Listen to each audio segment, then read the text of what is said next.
God dwells in you. Paano nag-dwell? If Christ is in you. Nakuha niyo yan?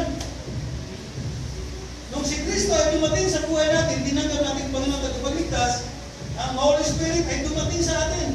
Para sabi ng verse 10, and if Christ is in you, the body is dead because of sin. Sabi natin kanina, tayo ang naglagay sa ating sarili para mamatay sa kasalanan.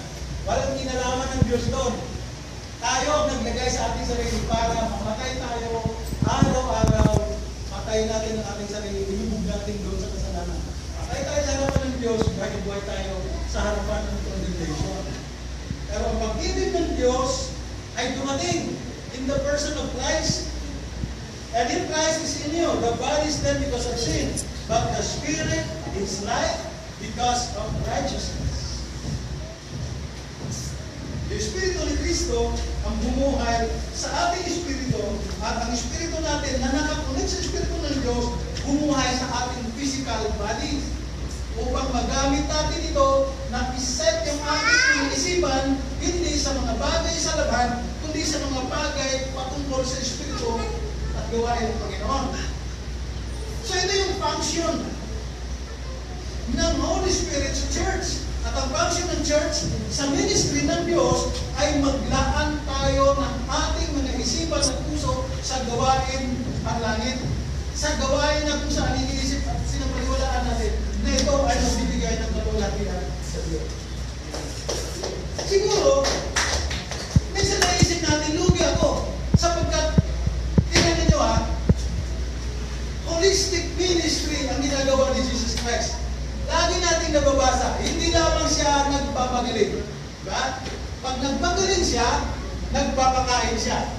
Hindi ginagawa ng Kingsmen Nagpapagalingan kami sa aming sarili. Nagpapagaling kami through inviting others, through sharing the gospel. Alam ko may mga miyembro pa ng Kingsmen na hindi pa sila totally subdued sa Spirit of God. Pero they are willing sila na matuto, willing sila makasunod sa Panginoon. So, tayo, sinisikap din natin sa kakayanan ng church, sa kakayanan ng ibang mga kapatiran na may puso sa ministry, lalo na sa ibang ministry, na sila ay dalhin, matulungan at mapakain.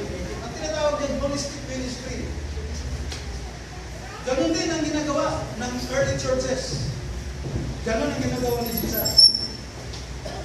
Pagaling siya, magpakain siya, magturo siya. Kasama yun. Ministry. Wala ka mga anak. Kaya lang, ang kaibahan natin, si Jesus, personal na nagbigay ng miracles. Tayo, nag-aantay tayo ng miracles. Umakasa tayo sa kapangyarihan. Pero parang hindi natin naisip yun. Walang programa ang bawat isa, malibang maghintay tayo kung ano ang programa ng church. Wala tayong sariling programa. Pag sinabi ng Bible na everyone is the minister of God, mayroon tayong kanya-kanyang calling.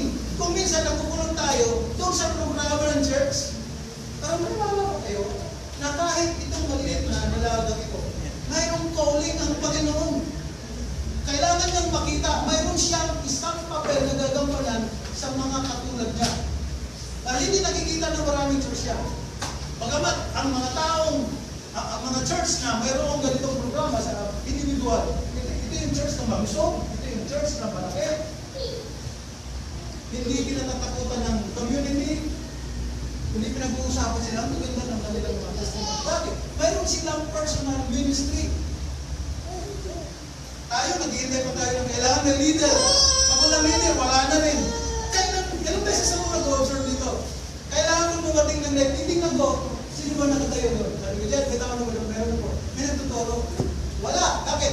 Maghihintay lang kayo ng leader